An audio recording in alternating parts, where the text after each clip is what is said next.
So today my hair's gone a bit mad scientist, so I think now's an appropriate time to work on an accessory for the upcoming Green Goblin costume, which is going to be throwable pumpkin bombs. So this is a cool little light up pumpkin that I got a couple of years ago for Halloween. I just turned it on and the lights, they don't work. So these will be really great for a pumpkin bomb for my Green Goblin, because it kind of evokes the sort of classic comic book style and is a great shape and a great size. Only problem with these is these are solid, so you know, if I want to do a photo shoot or something where I'm throwing them about, this could hurt someone and this could get me into trouble. So I'm gonna have to make one of these, but make it so it's safe. And the way to do that is by casting it out of something nice and soft and squishy. So we're going to be doing a little experimentation with this, which is gun foam, which you would have seen me use before years and years ago. Or maybe recently, depending how you found this channel.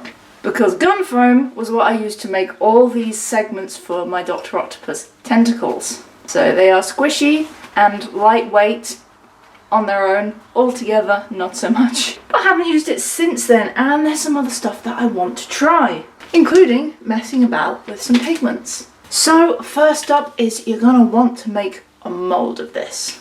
What I'm actually going to start off with here is a sheet of this stuff here, which is foam core. So essentially, you see here, you've kind of got this sort of like slightly papery, plasticky, almost outside edge to it, and in the middle is just a bit of soft foam. So like, you know, you can bend it, you can snap it, but it's fairly solid. And for doing small moulds, this stuff is just super easy to use. So I've got my heat gun just warming up here. So what I'm going to do, get my little pumpkin that I want to mould. Just see, it fits nicely in this little corner here. So just going to get my knife and cut out a little section for him to sit on. So now I've just got a random strip that I can cut down and start making the walls of the mould with.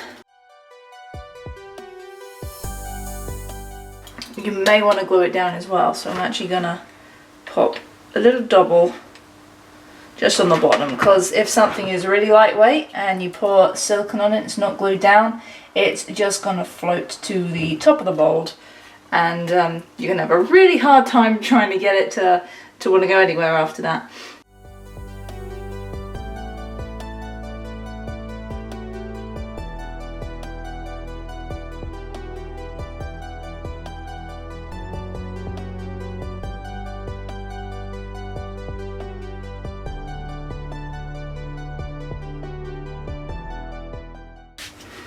Obviously, making sure the walls are higher than the highest point of what you're casting, so you've got some extra room. But with this, I'm actually going to be casting it up to the top of the stem, but not covering the stem. So as long as it's a little bit higher than that, I've got plenty of room to work with. Now, one other thing I'm going to do, down here, that's where my little face of my pumpkin is, just at the front. I'm actually going to mark that on the front of my box mould, just because obviously when you're pouring it, you're going to forget which way around things are. So when you actually have to come to cut the pumpkin out, I don't want to be making a mould line down the side where the face is. I ideally want it at the back. There. So I know not to cut there, I'm going to cut there instead. And one little trick that I've also learned from work is if you've got a bit of clay handy, keep that to one side, because if you have missed anywhere where there's going to be like a little gap that stuff's going to start leaking out, what you can do is just go peel a bit of clay off of this stack, and if you see something that's gone like, oh, there's a leak coming out here, you just plug up the leak using your clay. So this is the silicone I use just for casting very basic stuff. I get most of my stuff from a place called MB Fiberglass. So this is Polycraft GP3481 F silicone rubber. Basically, you can just buy it as a simple kit on their site, just as a general, easy to use casting silicone. So you get the actual like silicone stuff here, and then you get a little bottle of this stuff, which is catalyst. So different catalysts come in different colours. and usually different colours denote how fast they set. This one isn't like a super fast setting one, so this one will cure in like 5 hours. As you can see, I'm sort of running out, so we're gonna see how much we've got in here today.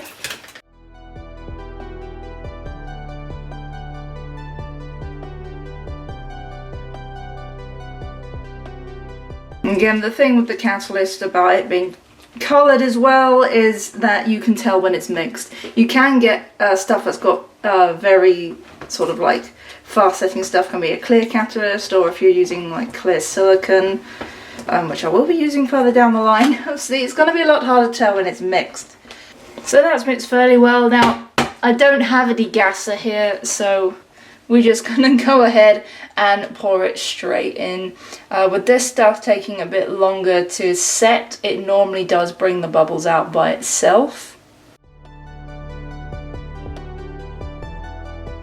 Now, as you can see, that's not a lot, and we've only just started filling it. But you can do it in stages. You don't need to fill the whole thing in one go. You can just keep mixing a bit, pouring it in, mixing a bit, pouring it in until you get to the right height. It's Christmas and everything seems to be out of stock now, so I don't have any more silicone to put in here. But just like Blue Peter, here's one I made earlier. So I'll put this one to one side because you'll inevitably need more than one mould, because learning with the Dr. Octopus costume, using gum foam does degrade your moulds pretty quick and we'll just start eating them after a while. So here's my other little messier looking box mould. There's the face of this guy. So again, with this one, half of it I used with old silicone, with old catalyst, so I'm hoping the bottom half is set properly, but we're going to find out. So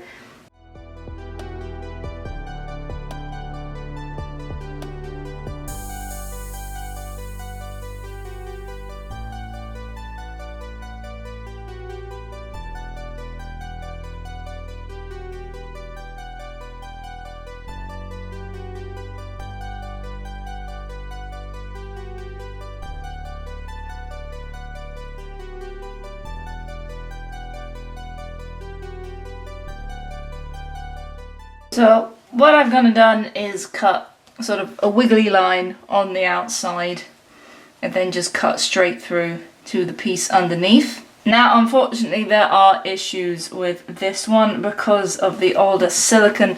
As you can actually see, what's happened in here is it's got a lot of air trapped. And you can just see that texture on the inside. Those are air bubbles. That's not texture that's come from the piece. And the stuff that's got the newer silicone on the top is a lot smoother. So unfortunately this cannot be used, but what we can do is run a test from it. Now, annoyingly I can't find my silicone tape, so we're just kind of going with a couple of layers of tape over that and just hoping it's going to do something.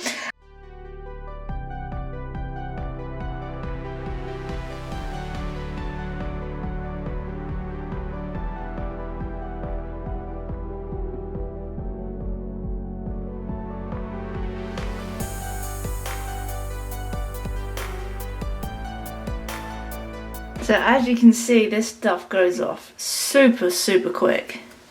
And this generally just looks like an orange has just sat on top of the mould now. But it's hardening, it's really warm. So this stuff's got an exothermic reaction going on. So with the Doc Ock stuff, as I remember, it was usually about 20 minutes, half an hour for it to set enough that we can pop it out the mould. So we're gonna leave it for a bit and come back, and I just kind of want to see how it goes. Things that I can see being a problem is it's pushing out along here, so that's going to make the mold line really obvious. But yeah, we'll just wait for it and see what it all looks like at the very end. And you can see sort of the texturing where the bubbles were in the mold, and see it's a lot smoother up here than it is down there.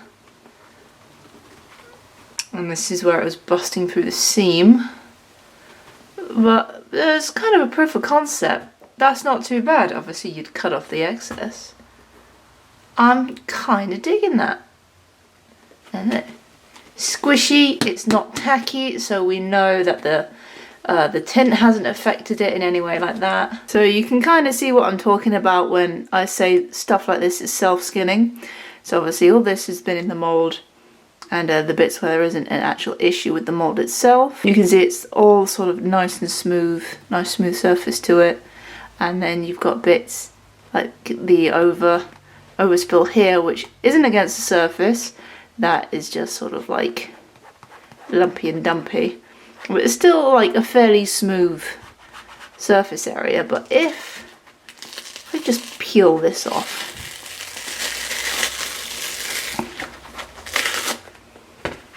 this is what the foam looks like on the inside if you take off that extra skin. It is just like a soft sponge. And then you've got the solid skin on the outside. So again, the same with the Dark Art tentacles. You'll be able to, if you look closely at my segments at the back, you'll see it's got this more sort of spongy texture.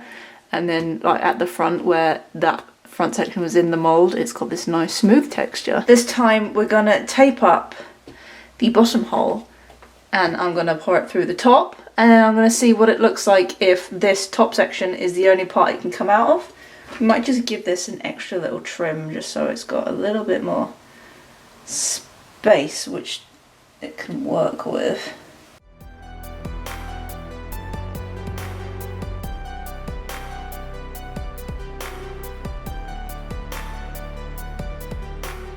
Okay, so this one didn't go all the way out the top, but it got most of the way there. And we do not have the problem that is here of it starting to expand quite fast and getting the air bubbles at the bottom of the pumpkin. So it's a nicer shape overall.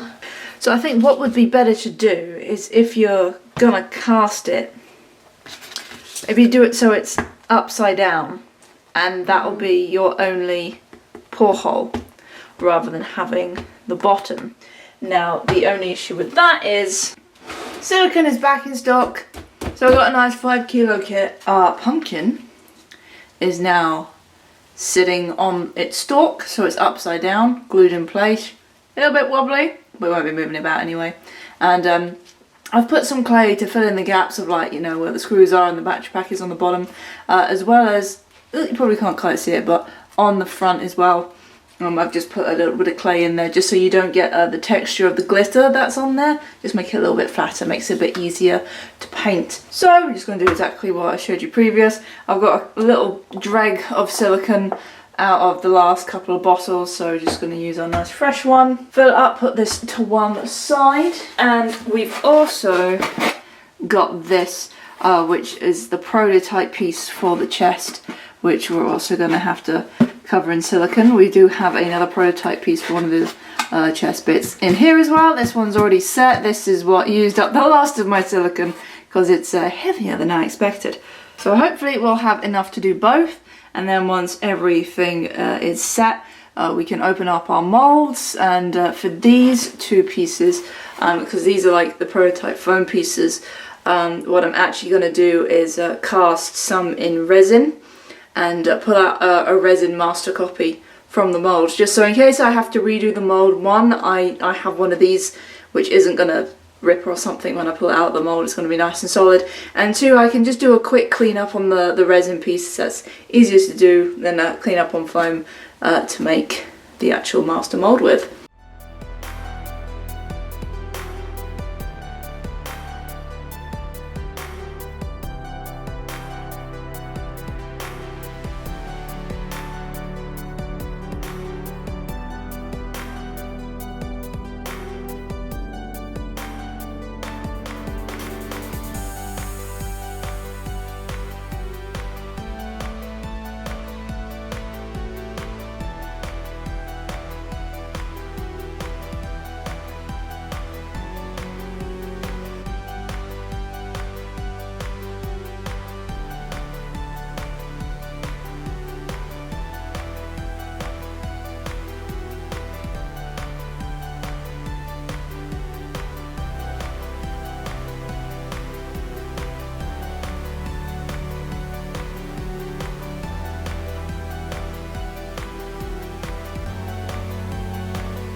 Okay, so with our 2 moulds cleaned out, I'm going to use my just normal casting resin. This is just a fast cast stuff. This is SG2000. And we're going to pour it in, so you wait for it to set, take it out. If there's any noticeable areas that need clean up, clean those up, and then get them ready to make the actual proper master mould. As you know, this one's got the foam texture in it and we want it to be a little bit neater. And it will also show if there's going to be any problem areas with bubbles, which I do anticipate in things like the sharp corners and in sort of the undercut areas up here and sort of in the corners here. But I think we'll find out, so we'll do one at a time.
So we had one little snappage that came off on the corner here, but that's a nice easy fix. So it doesn't look like we're going to have any areas that's going to be sort of any major problems. I'm probably just going to round off some of these corners here because they're quite sharp and just make sure things where like you can see a bit of a glue bleed from the prototype just get sort of sanded out, cleaned up. But yeah, these are going to look super cool. So basically this is the bit that goes on the chest and this part kind of sits underneath like that, so you get this like stomach and chest bit. Obviously if you do it out of the silicone, which is how it appears to be done in the original suit, it's going to look really cool. But yeah, it's not going to need a huge amount of cleanup, just make sure some of these edges are a bit neater, and we're going to prime them, make sure the surface is nice and smooth, and then recast it. So we've sanded and painted up our resin parts. Now there's a few little surface imperfections in them still, but not enough that I'm too worried about it. So we can now recast our nice proper moulds out of these guys. I have been playing about with the silicone that I want to cast them out of, doing a little test now because I don't have a degassing chamber here. To have them clear would mean a lot of bubbles are visible, so I might actually cast them with a colour. So we've still got a nice silicone, but yeah, got a colour with it as well, so it's gonna be opaque, but then we don't get the effect of having a load of bubbles in it.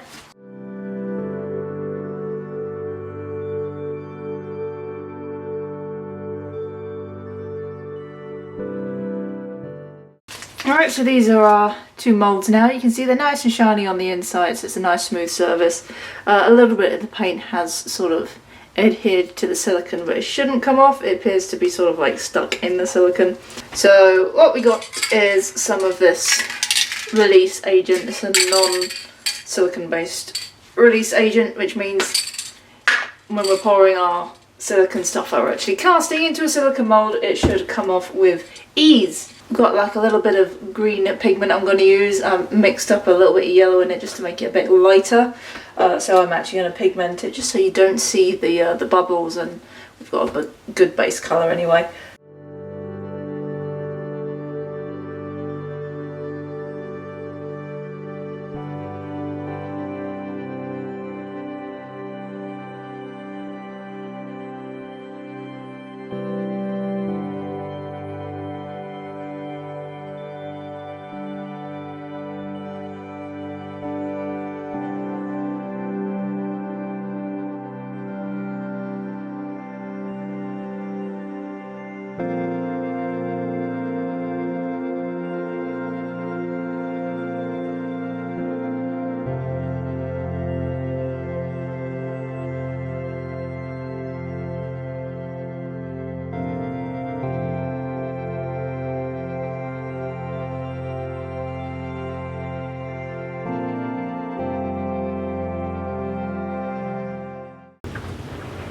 Oh, that's really cool. That's come out really nice. And you can see all the tiny air bubble specks in the surface, but adding that little bit of tint, see we've got some bubbling here, but we can paint over that and be fine with the tint. Actually, that looks okay. So it's got a little bit of a base colour, but it's still kind of got that translucency, so we can hit certain bits of this with paint and we've still got some sort of translucent effects, because it looks like one of the few things like this, and his spikes look like they're kind of like a clearish silicone with a bit of tint in it, so it's kind of what we're experimenting with now, so that looks really cool.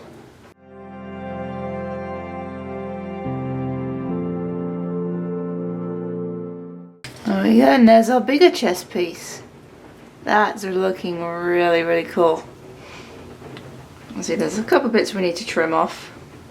I think by the time we hit that with a little bit of paint, these two together are gonna look absolutely awesome.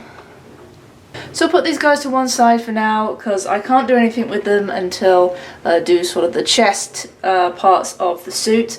But first, before we start moving up to the upper body, we've got to finish off doing the legs. So I need to make the boots, and I also need to make the gloves and the wrists.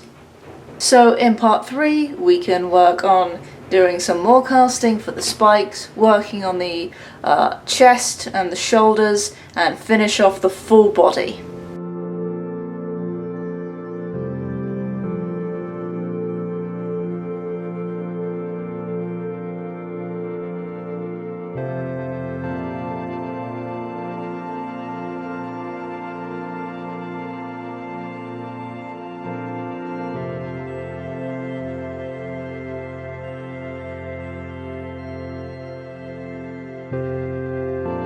Okay, so we got the gloves that came with the suit, and got some claws on them now. So this is just made out of foam clay from the same place that I get my craft foam from Polyprops. It's basically a sort of hybrid between foam and clay, hence the name. Basically you can sculpt it like clay, it just is not as malleable, it won't give you a huge amount of detail. And then over, like, let's say 24 hours, but depending how thick it is, so probably the inside of this isn't fully cured, it might need another day, it cures to basically the state of a soft, nice sort of EVA foam.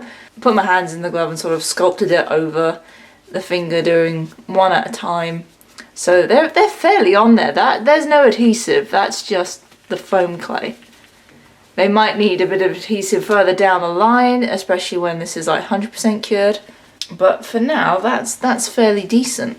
So this just needs a bit of paint now. So we're just going to use our trusty airbrush with some acrylic paints, paint in the more different green shading on the back of the hand, and these claw bits have actually got to be yellow.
So now the gloves are all dry and looking cool. I've just gone ahead and quickly made up these, which are like the little cuffs that go on Goblin's wrist.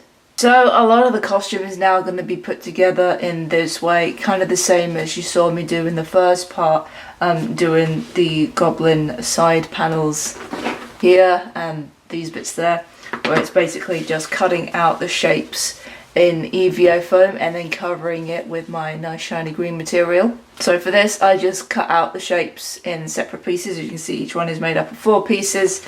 Didn't cover them all the way down to the bottom because the glue sticks better to foam than it does to fabric, so I'm just using hot glue to put it together as it's nice and easy and it's fairly strong. The hot glue sticks well to the underside of the fabric, not so much the top side because the top side is quite shiny. So if I pull back here you can see it's just start off with this one, glue that one on the top, then glue that one on top, then glue that one on the top. And of course, you got 2 arms, so you need to do it twice.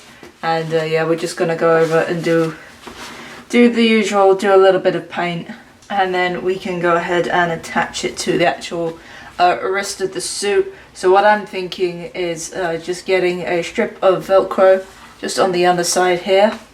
And putting a strip of Velcro onto the actual wrist of the costume. So, because I got to think of taking most of this foam stuff off so I can wash the actual bodysuit itself. Because even if you wear an undersuit, it will get a bit stinky.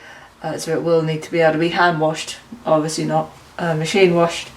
So then I can literally just slap it on, because this sits kind of a fair way up the actual hand. So it's kind of like... That's kind of like that. And this stuff I've just done with 2mm foam, so it's nice and thin, because obviously adding the fabric adds a bit more thickness to it, and because it's on the wrist I still want it to be, you know, bendy and pliable so I can still have a full range of movement.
So I've just gone and got myself a pair of cheap boots. So these are like thigh-high, knee-high ones.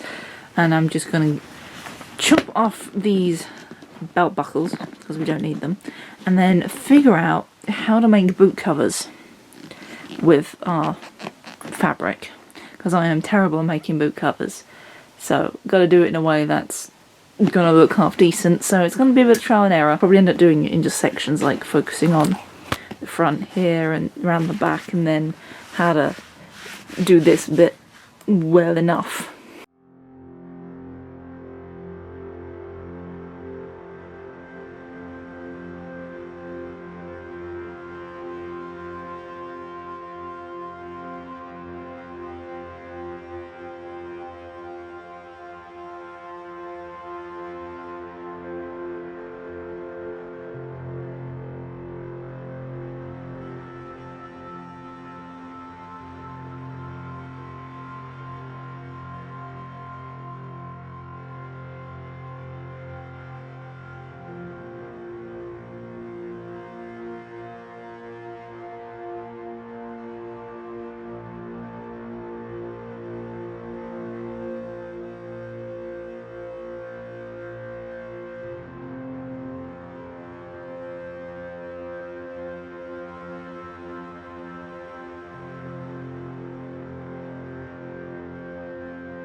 Okay, so we've got some of the parts on now around the bottom of the boot. My fabric work leaves a lot to be desired. I am aware of this. This is why I do armour for the most part and tend not to tackle jobs like this very often. But you know, gotta keep at it. There's hot glue everywhere.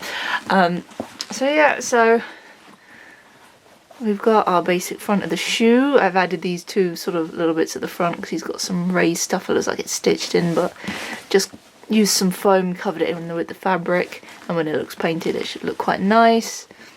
And then got these parts here, again just made out of foam, covered in the fabric and glued on. The top one is bigger than these bottom two. Make sure they don't join off the side so I shall have access to the zipper. And now I've just got a sheet of the fabric which I've cut out to a similar shape on the boot, so now I just need to sort of put that on and glue that in place.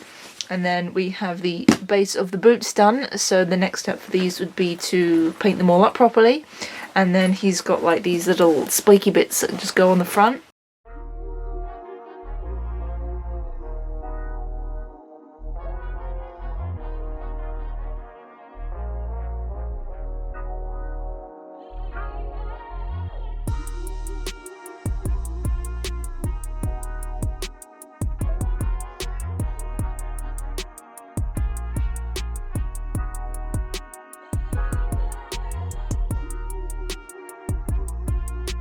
So I've gone ahead and made some of these, which are some spikes to go on our boots,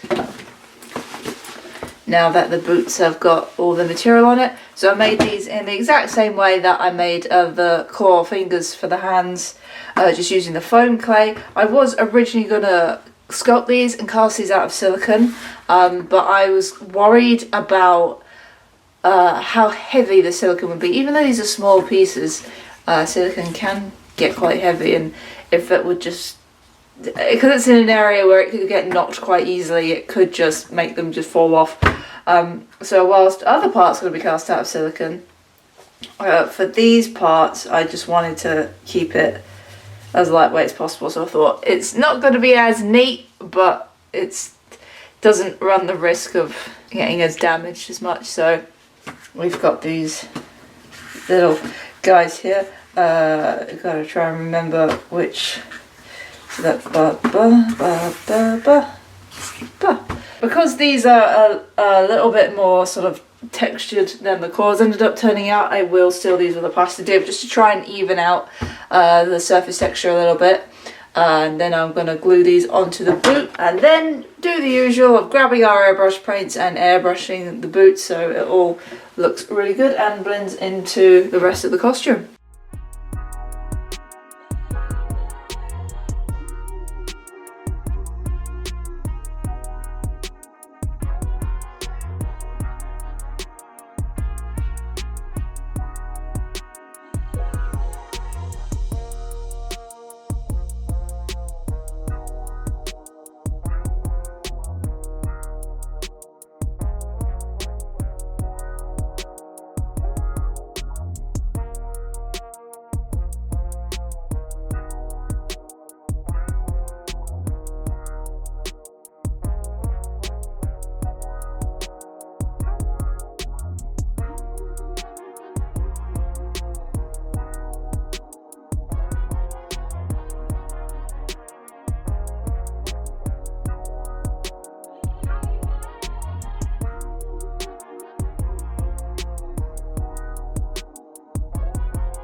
So that's it for part 2 of the Green Goblin build. We're finally back on it after what, 8 months since the last video where we started it. Sorry about that. But we're getting there now. As I said, in the next video we're going to be tackling the upper body. So we've got the shoulders, we've got the chest, we've got to do some stuff on the back. Now that the back zipper has been repaired, I can actually start working on that now. And we need to do the forearm spikes and the shoulder spikes, which I'm toying between doing in this silicone or the clear gun foam and tinting that. So we're going to run a few tests of those because it's all going to come down to weight, because this isn't too weighty. I'm assuming this is kind of going to be what a couple of the spikes are going to be weight wise, because again, got to think about how we're going to attach these pieces, because this stuff has got to come off to be able to wash the undersuit. But not be loose enough that, you know, you're running around Comic-Con and bits fall off. Hopefully there won't be an 8-month gap between this part and the next part. Can't guarantee anything though. But if you do want to stay up to date with the things I'm doing and want to support the channel even more, I do have a Patreon. The links are always at the end of the video and the description down below. Not something you have to do. I do post little updates here and there on Instagram, but the Patreon people get all the proper pictures beforehand. I'm mostly focusing on this at the moment because I really want to get the bodysuit done, because then the final part is going to be the prosthetics, and that's going to be the time consuming bit because I've never done prosthetics before. I've also never done wigs before, so it's a big prosthetic piece and it's a big wig piece, so it's gonna be a bit stressful. And you know, it's kind of the centerpiece of the whole thing is the look with Goblin's face, so we've got to get it right. But thank you guys for being so patient. Thank you for watching this video if you've made it all the way to the end. If you're new here and you like what I do, think about hitting that subscribe button and sticking with me whilst I eventually upload videos. But please do take care out there, guys, and I will see you next time. There is so much green stuff around here now that I just think green's trying to force itself to be my favourite colour.